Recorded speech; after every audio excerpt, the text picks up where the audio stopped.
আগামী নির্বাচনে নিরঙ্কুশ সংখ্যাগরিষ্ঠতা নিয়ে বিএনপি সরকার গঠন করবে বলে মন্তব্য করেছেন দলের মহাসচিব মির্জা ফখরুল ইসলাম আলমগীর। একই সঙ্গে দেশের সব সংকট নাটক উল্লেখ করে তিনি বলেন, জনগণ আসলে ভোট দেওয়ার জন্য মুখিয়ে আছে। অপর এক আলোচনায় বিএনপির স্থায়ী কমিটির সদস্য ইকবাল হাসান মাহমুদ টুকু বলেন, নির্বাচনে বিএনপিকে এমন একটি ছায়ার বিরুদ্ধে লড়াই করতে হবে যারা ধর্মের লেবাস পরা থাকবে। সোহেল সামির রিপোর্ট।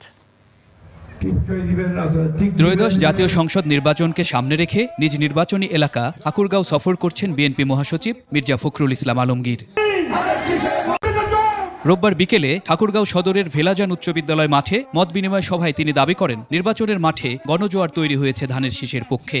বিএনপি ইনশাআল্লাহ আগামী নির্বাচনে নিরঙ্কুশ সংখ্যাগরিষ্ঠতা নিয়ে জয়লাভ করবে। এর আগে ঠাকুরগাঁও সদর উপজেলার দৌলতপুর বালিকা উচ্চ বিদ্যালয় মাঠে আর এক মত বিনিময়ে অংশ নেন বিএনপি মহাসচিব। এ সময় বিরাজমান কৃত্রিম সংকটে ভীত না হতে ভোটারদের প্রতি আহ্বান জানান তিনি।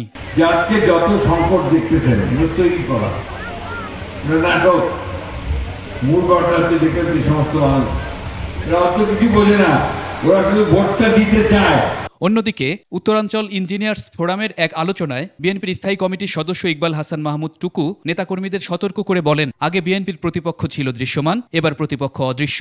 আমরা আওয়ামী লীগের সাথে ইলেকশন করেছি, আমরা বুঝেছি আওয়ামী লীগ কি করছে, আমরা বুঝেছি আওয়ামী লীগ কোথায় আমার ভোট নষ্ট করছে। এবার কিন্তু আমরা ছায়ার সাথে যুদ্ধ করছি, যে ছায়া আমাদের কর্তৃক প্রতিপালিত হয়ে আমাদের ছায়া বড় হয়ে এখন আমাদেরকে রোগচক্ষু দেখাচ্ছে, যাদের এটা করার কথা না।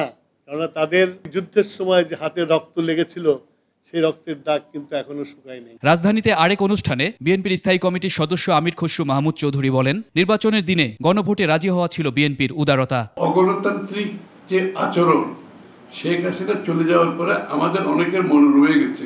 দেশ আজ নির্বাচনের ট্রেনে, এখান থেকে কেউ ফেরাতে পারবে না বলেও মনে করেন বিএনপি নেতারা। একটা চাপ সৃষ্টি করে আপনি তো ঐক্যবদ্ধ হয় না। সোহেল সামি, 21 টেলিভিশন, ঢাকা।